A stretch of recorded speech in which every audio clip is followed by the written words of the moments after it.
밸류에이션 한번 볼까요?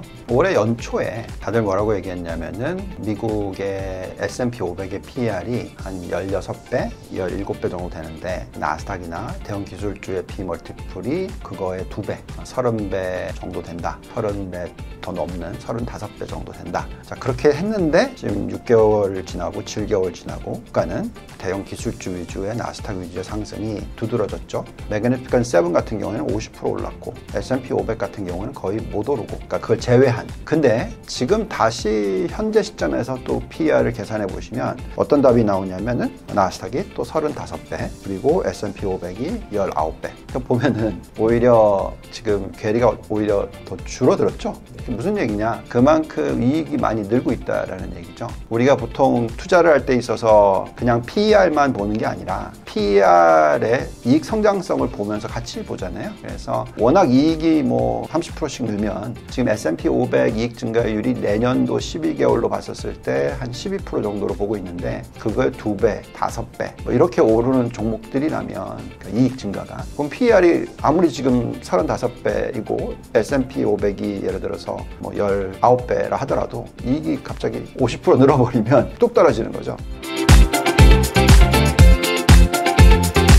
자, 우선은 AI 쪽으로 보면은 전체적으로 AI 투자나 서버 관련된 IT 투자가 늘어나는 건 맞아요. 문제는 그 서버 안에서 AI 비중이 급격하게 늘어나는 거고요. 지금 뭐 서버에 3%이던 것이 뭐 앞으로 5년 지나고 나면 전체의 30% 이상으로 늘어날 거다라고 얘기를 지금 하는 거죠. 그래서 요즘에 딱 나타난 현상은 2000년 닷컴 버블이 일어났었을 때 무차별 투자 또는 2007년, 2008년도의 산업재 무차별 투자, 그러니까 이런 모습이 아니고요. 기본적으로 선택과 집중을 굉장히 많이 해요. 과거에 워낙 역사를 보니까 무차별적인 투자를 했다가 큰일 나니까 될 수 있으면은 선택과 집중을 하는데, 이게 그러면 돈이 있는 애들이 할 수 있을 거 아니에요. 그렇다 보니까 빅테크가 하게 되는 거고요. 워낙 현금 흐름이 좋은 회사들이니까. 그래서 그 선택과 집중이 일어나면서 그 선택과 집중을 한 기업들이 이익의 상당 부분을 자꾸 차지하는 모습이 나오고 있는 겁니다. 그래서 이런 현상이 그러면 멈출 거냐? 그럴 것 같아 보이지가 않아요. 그만큼 앞으로 이 AI 시장이 얼마나 변할지, 최근에 테슬라 자율주행 그 동영상 나왔죠. 그리고 엔비디아의 그 실적 발표 나왔죠. 그러니까 이런 내용들을 보고 있으면 앞으로 이 성장이 이제 겨우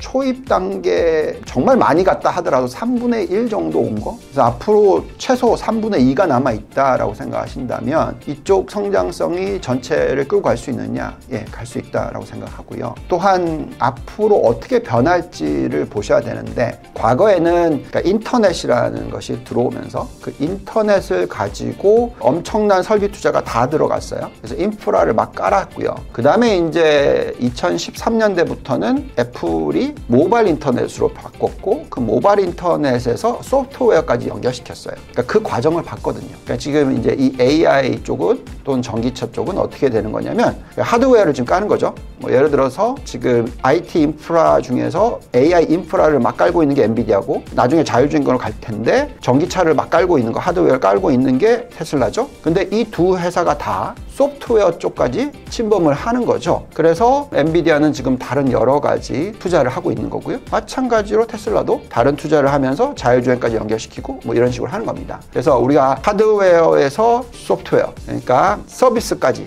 다 포함이 되게 만들고 있는 게 이런 회사들이라는 거죠. 그래서 지금 이게 저희의 판단에는 아무리 짧아도 2년은 더 갈 거고요. 정말 짧게 보더라도 길게 보면은 6년, 뭐 심지어는 10년 이런 사이클이 이어지고 있는 거일 수도 있습니다. 우리가 항상 보는 게 추세적 주기라는 게 있는데, 그냥 경기 사이클이 여러 개가 포함이 돼서 만들어지는 큰 사이클을 세큘러 사이클이라고 얘기하는데, 그게 추세적 주기라고 저희는 얘기를 합니다. 근데 지금 그거가 한 절반 정도 온 것 같다는 정도 생각. 그래서 이럴 때는 끌고 갈 수 있다라고 보시고 투자하시는 게 맞지 않나 생각이 듭니다. 그러니까 저희가 이제 단기적으로 봤었을 때 2023년을 놓고 논하자면, 그러니까 상반기에 굉장히 수익률이 좋을 거고 하반기는 수익률이 나쁘지는 않는데 굉장히 낮은 한 자릿수 수익률이 날 거다. 그래서 뭐 한 2%, 많이 보면 한 4% 정도. 그래서 실질적으로 8, 9, 10월 달이 조정이 있을 거다라고 생각은 했어요. 근데 그 이유 중에서 가장 큰 포인트가 방금 말씀하신 금리. 그러니까 금리가 상승하는 주기에 주식시장이 오르기는 어렵죠. 물론 금리의 절대 숫자도 중요하지만 사실은 방향성이 더 중요합니다. 과거에 미 연준이 95년도 IT 사이클이 시작됐었을 때, 인터넷 사이클이 시작됐었을 때 미 연준이 마지막으로 금리를 올린 게 95년 2월입니다. 그때의 금리가 7%가 넘었어요. 미국 10년 국채 금리가. 그러면 너무 금리가 높으니까 주가가 빠져야 되는 거 아닙니까? 근데 그게 아니고 그 금리가 7%에서 떨어졌어요. 천천히 5%대로. 그러니까 이렇게 떨어지는 모습을 보여주니까 지금 우리가 4.3%잖아요. 5%까지 떨어졌는데 주가는 막 160% 막 이런 식으로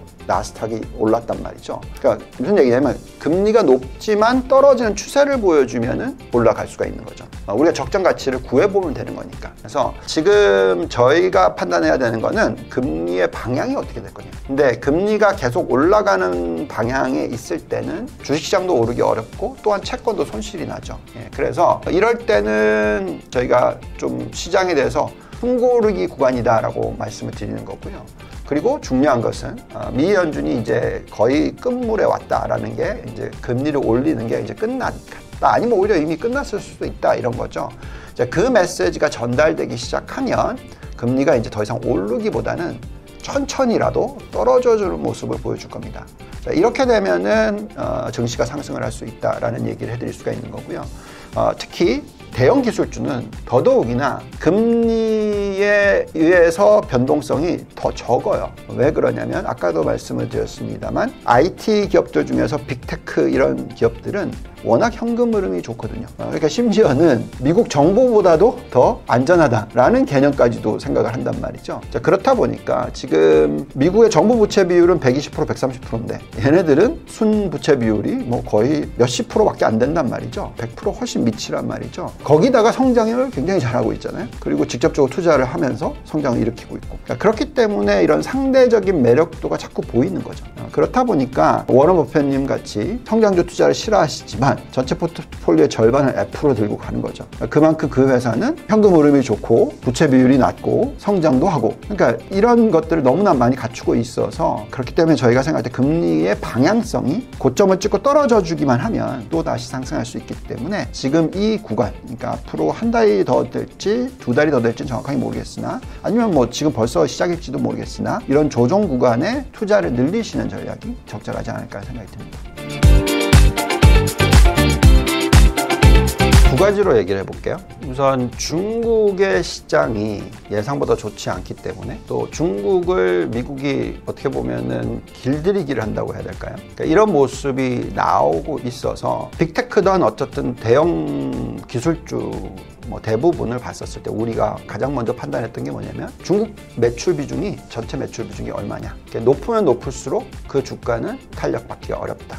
이런 모습이었어요. 그래서 뭐 퀄컴 같은 경우가 굉장히 상대적으로 퍼포먼스가 좀 안 좋았습니다. 자, 그렇지만 중국 비중이 뭐 20% 미만이다. 이런 기업들은 저희는 큰 문제가 전혀 없다고 생각하고요. 그래서 결국은 이제 중국 자체 매출 비중을 보시면서 그 기업이 얼마나 중국 의존도가 높은지를 판단하시는 것은 중요할 것 같아요. 그렇지만 이제 여기서 다르게 또 생각을 해보시면 왜 98년도에 닷컴 버블이 시작됐느냐, 98년 9월 10월 달에 시작됐느냐. 이게 미 연준이 금리를 올리는 게 아니라 오히려 내려버리는, 그러니까 세 차례나 내리는 현상이 나타났어요. 그러니까 경기 침체가 일어나지 않았는데 아시아 금융 위기를 두려워해서, 왜냐면 아시아가 그때 우리나라도 IMF 겪었고 97년부터 98년 이때 그러면서 일본까지도 약간 휘청하는 모습을 나왔거든요. 그러다 보니까 미 연준이 큰일 났네 그러면서 금리를 세 차례를 내려버렸어요. 거기다가 또 같은 동시에 이렇게 긴축을 많이 하던 아시아 국가들이 이제 IMF 지원받고 하면서 유동성을 이제 풀기 시작했어요. 이제 금리가 정말 많이 올라갔지만 이제 떨어지기 시작했단 말이죠. 그래서 방향성 자체가 금리가 떨어지는 추세가 시작돼 버린 거죠. 그러면서 폭등이 일어난 겁니다. 그러니까 저는 오히려 두려워하는 게 최근에 보시면 중국의 인민은행이 금리를 내리잖아요. 낮은데도 내리고 있단 말이에요. 그러니까 이거는 어떻게 보면 혹시나 모르지만 중국 자체의 소비가 크게 크게 갑자기 늘어날 수 있는 부분도 생길 수 있어요. 왜? 중국의 지금 예대율이 77%밖에 되지 않고 중국의 저축률이 47%이고 물론 중국의 부동산이 문제지만 정부의 부채 비율은 78%밖에 안 된단 말이죠. 그래서 그러니까 소비를 일으키는 것을 이제 트리거 포인트를 만들 수가 있는 거죠. 그래서 그게 일어나 버리면 저는 오히려 두려워하는 게 혹시나 닷컴 버블의 재현이 일어나면 어떡하냐. 그러니까 그건 안 좋은 모습이에요. 그러니까 주가는 폭등을 하겠지만 그게 1년 반 지나고 나서 엄청난 후유증이 3년이나 갔단 말이죠. 그래서 저희는 오히려 그런 모습이 안 나오길 바라거든요. 근데 지금 흐름은 좀 걱정이 되는 거죠. 중국이 금리를 내려버리고 미국이 금리를 더 이상 안 올려요. 이게 같이 엮여버렸을 때에 어떤 현상이 나올까. 게다가 요번에 라가르드 총재 유럽은 약간 파웰 의장을 공격하는 식의 얘기를 했단 말이죠. 미리 금리를 조정해야지 인플레이션 다 보고 나서 하면 늦다 식의 발언이 나왔단 말이죠. 그래서 저희는 지금 인플레이션이 거의 잡혀간다. 이제 제레미 시갈 교수님이 얘기한, 워튼 교수님이 얘기한 것을 저는 전적으로 동의를 하는데 지금 더 이상 금리 올리면 안 된다. 그러니까 이렇게까지도 생각합니다. 그래서 그러면 이게 동시다발적으로 들어왔었을 때 진짜 거품으로 연결되면 어떡하나. 그러니까 이 걱정을 합니다. 그래서 저희는 말씀드린 대로 중국 비중이 너무 높으면 리스크도 있지만 지금 너무 유동성에 대한 걱정들을 많이 하시는데 이게 한순간에 풀리게 되면 굉장히 큰 폭의 과잉 투자가 일어날 수가 있어요. 그래서 IT 업종에 지금은 집중 또는 전기차 업종에 대한 집중 또는 신재생 에너지에 대한 집중이 일어나고 있는데 그게 아니라 막 동시다발적으로 모든 IT 산업에 어떤 투자가 엄청나게 일어나서 매출 대비해서 비중이 확 튄다. 설비 투자가. 이거는 거품 그리고 붕괴에 연결이 될 수가 있어요. 그래서 저희는 잘 들여다보면서 우리가 판단을 해야 되는데 조금 걱정스럽긴 해요. 중국의 경제 성장률이 떨어지는 부분도 있지만 미국의 경제 성장률이 예상보다 높게 나오는 것도 같이 있어요. 그래서 나중에 두 개가 같이 맞물려 버리면 어떡합니까?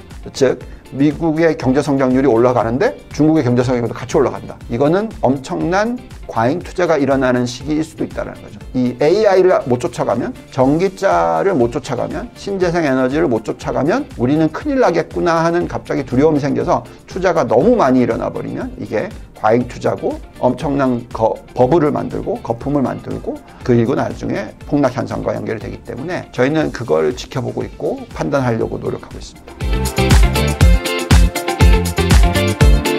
답변하기 참 어려운 부분인데 네. 이제 이렇게 좀 생각해 보시면 좋겠어요. 우리가 혁신기업이라고 얘기를 하잖아요. 혁신기업이라는 것은 어떤 사이클을 주도를 하고요. 그리고 사이클의 성장이 이제 거의 도태되기 시작하려고 할 때 또다시 재혁신이 일어나면서 또 상승 만들어내는 그런 기업이죠. 그것을 못한 기업이 어떻게 보면 이제 IBM이라고 볼 수도 있겠고 또 그걸 못한 기업이 사실 시스코 시스템스도 95년, 2000년에 정말 엄청나게 IT 인터넷 인프라를 깔면서 폭등을 했던 종목이란 말이죠. 근데 그건 지금 와서는 별로 수익률이 요즘에는 별로죠. 그래서 이제 지금 가장 혁신을 많이 하고 있는 기업 답이 나오지 않나요? 그래서 저희는 혁신을 많이 하고 있고 그거에 따라서 앞으로 성장성이 계속 지금 이어질 수 있을 만한 기업이 뭐냐? 뭐 AR로 따지면 당연히 엔비디아가 나오는 거고 전기차로 따지면은 테슬라가 나옵니다. 그래서 저희가 잔존가치 모델을 돌려보면 상대적인 매력도가 가장 높은 기업들 순위를 매겼을 때 반도체 쪽이 정말 많이 올라오고 그 다음에 이제 전기차로 보면 이제 테슬라가 많이 올라옵니다. 그래서 이쪽에 대해서 관심을 가지시라는 거고요. 추천 아닙니다. 상대적인 그 매력도라든지 앞으로의 성장성, 그 혁신, 우리가 지금 가장 중요하게 생각하는 키워드가 생산성 향상입니다. 근데 지금 전 세계에서 생산성 향상을 가장 많이 일으키는 기업 두 개를 꼽으라면 그 두 개의 기업이 나오기 때문에 저희는 거기에 대해서 관심을 가지시라라는 말씀을 드릴 수 있을 것 같습니다.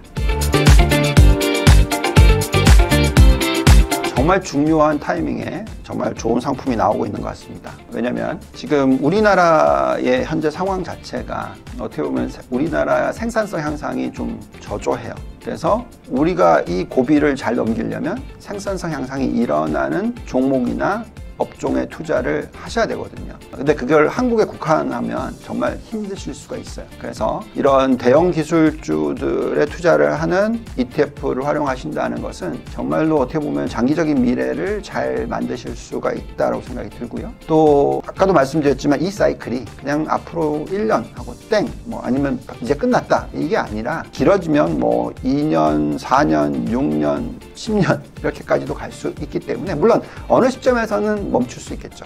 그때는 뭔가 좀 포트의 조정을 필요할 텐데 근데 ETF가 있으면 그거는 얼마든지 샀다가 나중에 파셨다가 하실 수가 있으니까 굉장히 필요한 상품이라서 정말 개인 투자자들의 어떤 부의 창출이나 장기적인 계획을 세울 때 있어서 정말 도움이 되는 것 같아서 정말 수고하신다는 말씀 드리겠습니다.